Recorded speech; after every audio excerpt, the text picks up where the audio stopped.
Bom dia, moçada! Tudo bem com vocês? Aqui quem vos fala é o professor Eugênio Bastos, canal Geogênio, democratizando o ensino da geografia.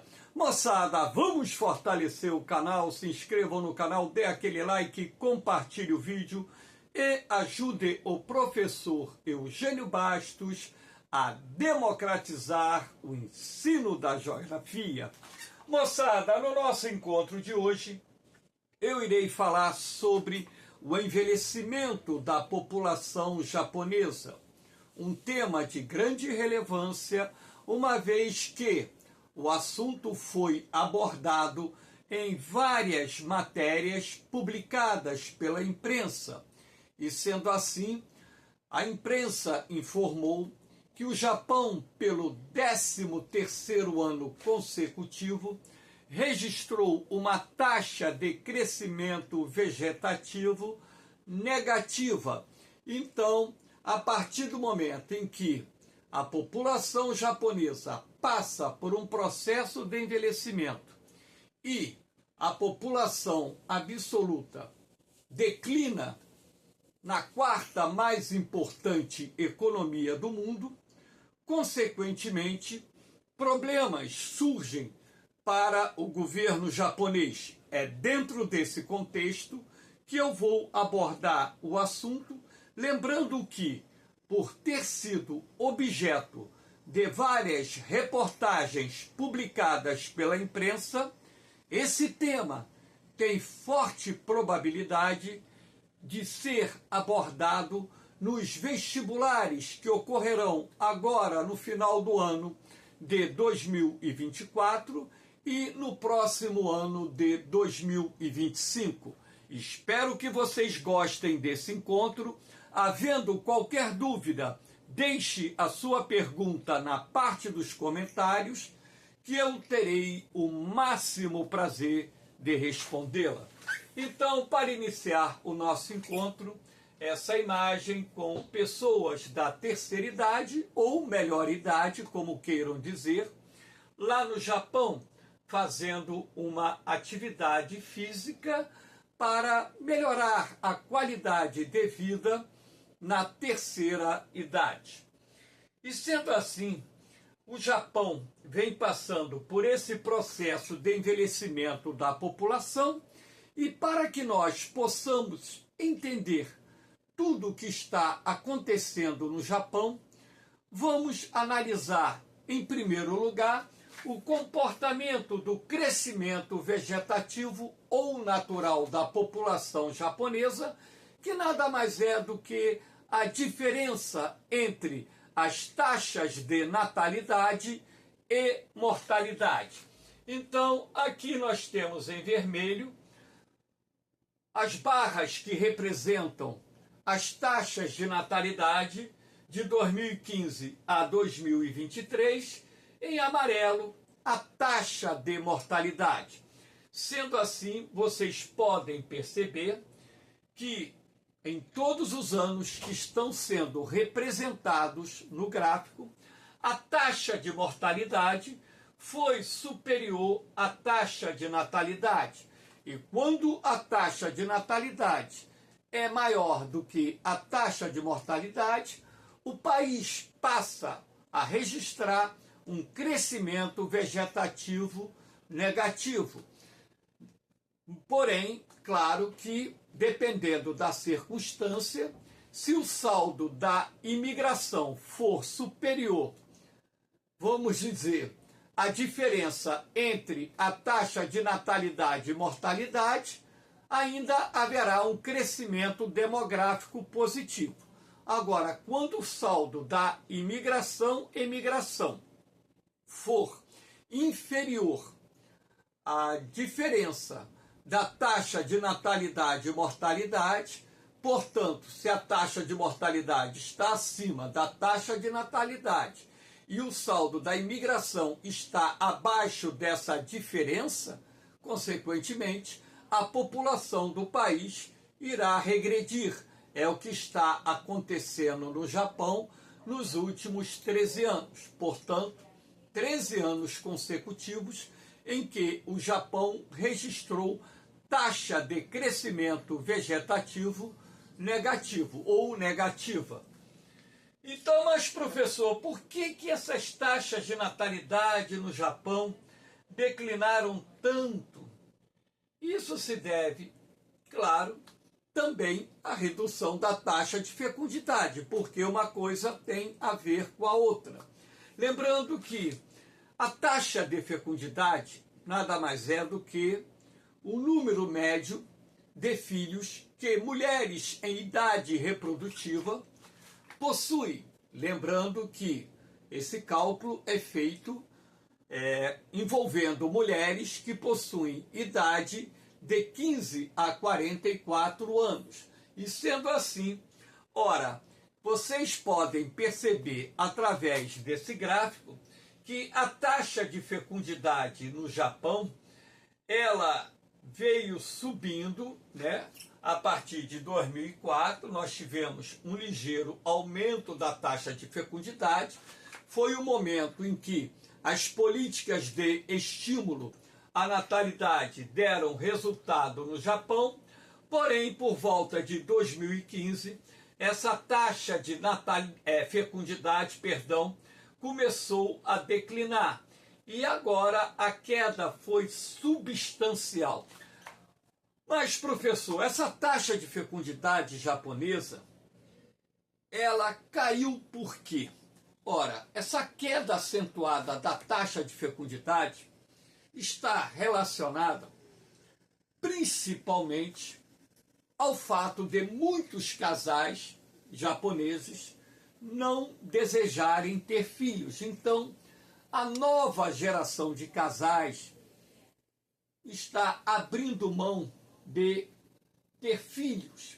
E aqueles que estão tendo filhos estão tendo, em média, um pouco mais de um filho. Eu estou falando padrão médio, porque taxa de fecundidade é padrão médio.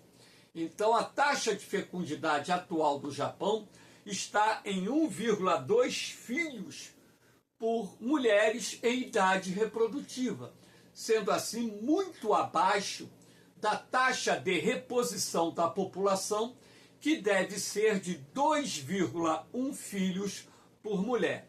Então, além dos casais japoneses, pelo menos a grande maioria, não desejarem ter filhos ou terem apenas um filho, consequentemente, essa colocação, essa visão desses casais tem impactado no comportamento do crescimento vegetativo ou natural da população japonesa.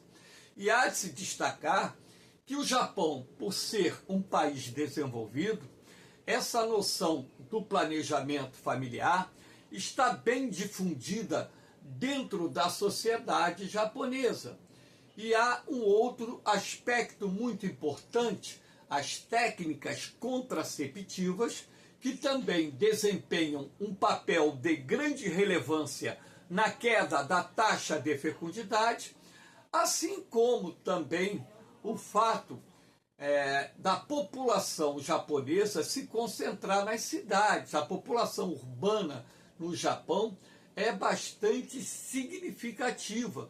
E sendo assim, também, na medida em que a população em qualquer país do mundo vai se concentrando nas cidades, há uma tendência natural da queda da taxa de natalidade, assim como a redução da taxa de fecundidade, visto que o custo de criação nas cidades é maior do que o custo de criação no meio rural.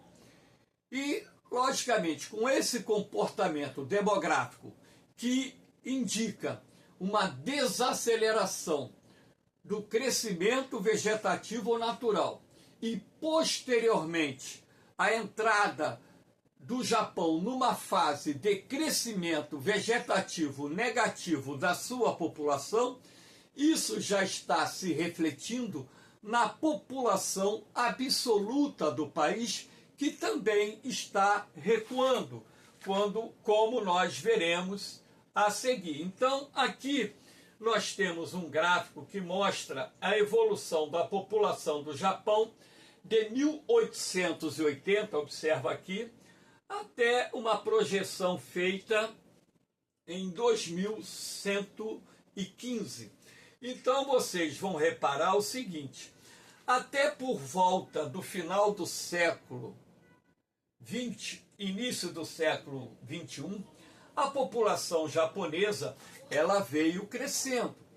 Mesmo que esse ritmo de crescimento tenha diminuído, a população foi crescendo. Então, aqui logo no início da década de 2000, a população japonesa atinge o ponto de estabilidade demográfica e aqui em 2015 o Japão contava com uma população de 127,09 milhões de habitantes. E a partir desse momento, olha a trajetória que está indicando o recuo da população japonesa. Tanto é assim que, atualmente, agora em 2024, dados que foram fornecidos pela autoridade japonesa, no início de 2024, dava conta que a população do Japão atual pouco superior a 123 milhões de habitantes.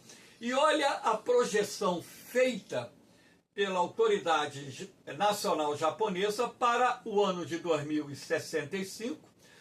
Portanto, nós estamos no ano de 2024. Daqui a 41 anos, o Japão terá 88,08 milhões de habitantes, caso esses dados projetados venham se confirmar. E olha a população do Japão projetada para o ano de 2115. Será de 50,56 milhões de habitantes. Portanto, bem menos da metade da população atual do Japão. Então, isso é um dado preocupante na medida em que a economia japonesa ela vai se ressentindo desses dados demográficos, porque a partir do momento em que a população de um determinado país diminui, você tem a redução da disponibilidade de mão de obra, você tem a redução do mercado consumidor e tem um outro aspecto. Na medida em que a população de um determinado país envelhece, aumentam os encargos governamentais no que diz respeito aos gastos com saúde, aposentadorias, pensões, e também temos um outro aspecto econômico negativo, que envolve a queda da arrecadação de impostos. Portanto, fatores que estão gerando uma grande preocupação junto ao governo japonês, porque a taxa de renovação da mão de obra está muito baixa. Com isso, a disponibilidade de mão de obra para o mercado de trabalho diminuiu de forma significativa no Japão nos últimos anos. E sendo assim, na medida em que hoje o país tem uma população envelhecida bastante significativa, isso também exige do Estado uma maior demanda de recursos para atender às necessidades básicas da população idosa. E sendo assim, nós vamos analisar agora um outro dado importante que envolve a questão da expectativa de vida no Japão, lembrando que o Japão é, na atualidade, o país que detém a maior expectativa de vida no mundo. Então, de acordo com os dados de 2023, a expectativa de vida no Japão havia alcançado 84,9 anos, sendo maior para as mulheres, 87,14, e para os homens, 81,09. Portanto, as mulheres japonesas vivem um pouco mais de 6 anos a mais do que os homens. E esse envelhecimento, esse aumento da expectativa de vida, que vocês podem observar que pela linha cinza é a expectativa de vida da mulher, nessa linha azulada, a expectativa de vida do homem. Então vocês podem perceber que durante todo esse período que está sendo apurado aqui no gráfico, houve o aumento da expectativa de vida no Japão. Agora eu chamo a atenção para o seguinte, aqui em 2020, 2021, nós tivemos o problema da Covid, né? E com isso a expectativa de vida no Japão ela ficou mais ou menos 3 anos, 2020, 2021, 2022, estabilizada, voltando a aumentar agora no ano de 2023, e essa projeção indica ainda uma tendência de crescimento. De acordo com os dados da ONU, a expectativa de vida no Japão deverá ser superior a 91 anos por volta de 2100. Então, se o Japão possui uma das economias mais desenvolvidas do mundo, é um dos países mais ricos do mundo, onde as condições de vida são boas para a grande maioria da população, consequentemente, em função não só da qualidade de vida, mas também do desenvolvimento econômico, tecnológico e também o desenvolvimento muito avançado na área da saúde, a expectativa de vida do Japão ela atinge um patamar que hoje está por volta de 85 anos, 84,9, 85 anos. Aqui nós temos, 3 pirâmides etárias que irão refletir a mudança no comportamento da estrutura etária da população japonesa. Então você observa que em 1950, o Japão vivia naquela época um período em que a taxa de natalidade estava em alta no período do pós-guerra. Repare aqui a base, ela estava ficando mais larga e, logicamente, que o aumento da taxa de natalidade no período do pós-guerra se deve àquilo que nós chamamos de baby boom. Normalmente, quando um país possui milhões de soldados, como foi o caso do Japão, envolvidos numa guerra, e muitos com suas namoradas, noivas e esposas vivendo um período separados, quando retornaram ao Japão, logicamente que houve um aumento da reprodução. E nós temos que levar em consideração também o outro aspecto, que muitos japoneses que estavam fora do Japão, vivendo nos territórios ocupados pelo Japão durante o período de expansão do Império Japonês, retornaram ao Japão. Então, isso fez com que, naquele momento, nós tivéssemos o aumento da taxa de natalidade. Porém, consequentemente, com a adoção das políticas de planejamento familiar, inclusive influenciadas pelo governo norte-americano, a partir de então, a taxa de natalidade começa a declinar no país. E na medida em que a economia do Japão ela vai se recuperando dos estragos provocados pela Segunda Guerra Mundial e as condições de vida voltam a melhorar no país, não só com uma ascensão considerável de uma classe média, que hoje representa quase 90% da população japonesa, nós tivemos uma desaceleração da taxa de natalidade, consequentemente da taxa de fecundidade, e a pirâmide japonesa no ano de 2004 já tinha uma configuração caracterizada por um país que estava com uma desaceleração acentuada do seu crescimento vegetativo ou natural.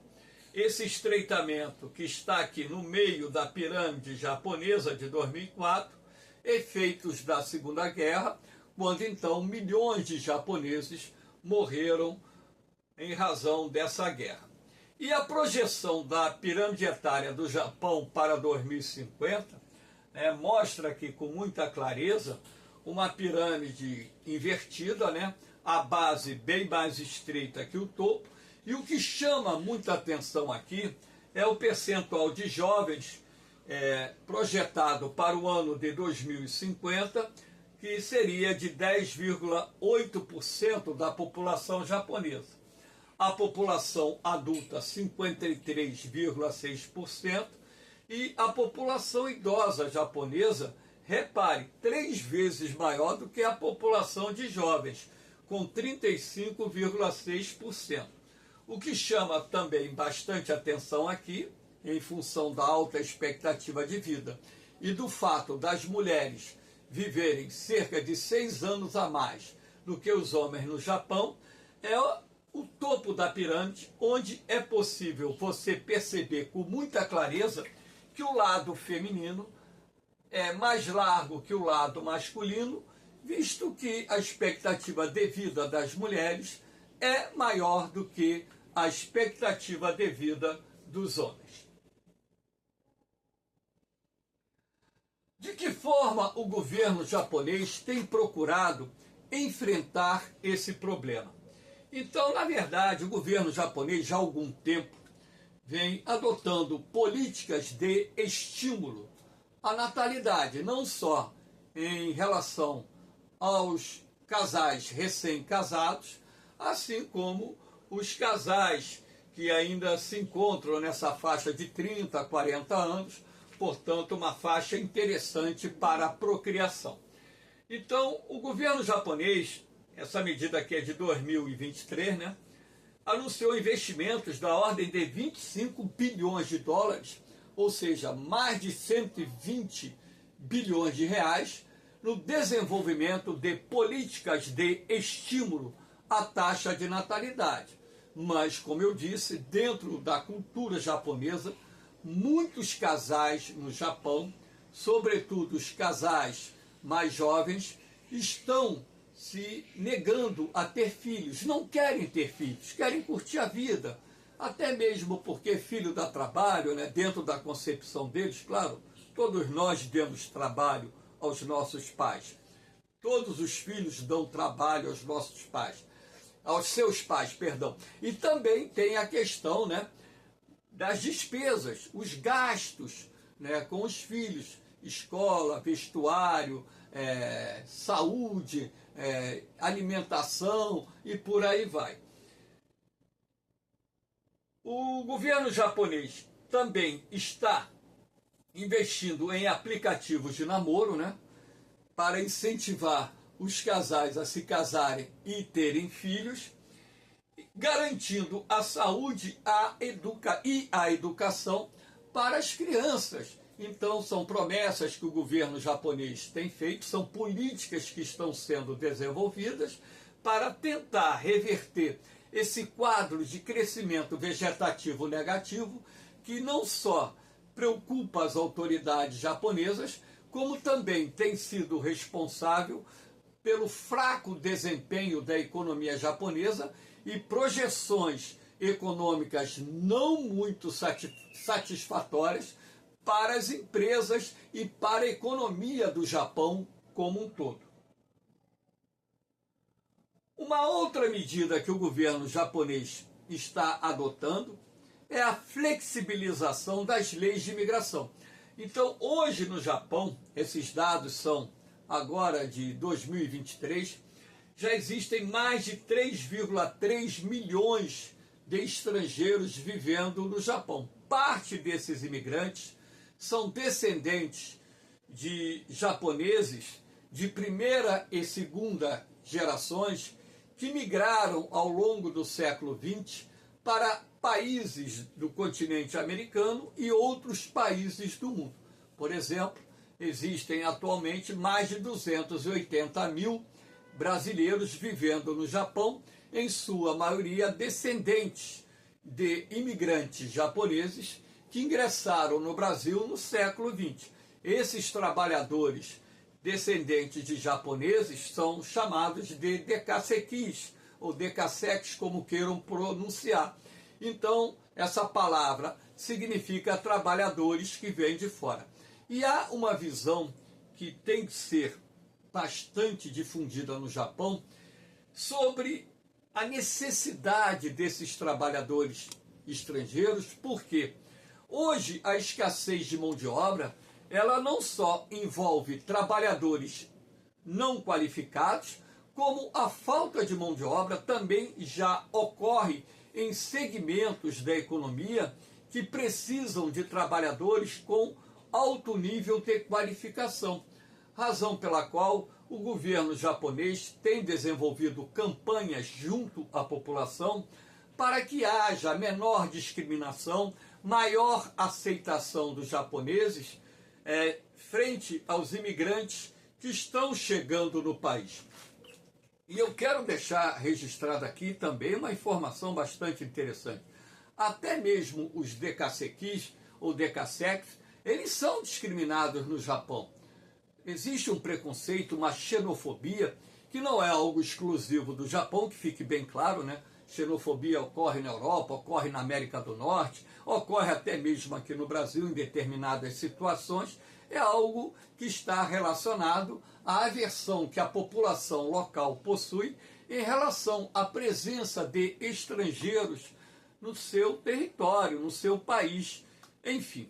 Então, é importante essas medidas, essas campanhas que o governo japonês tem realizado para tentar diminuir, vamos dizer, a rejeição, a presença de estrangeiros no território japonês.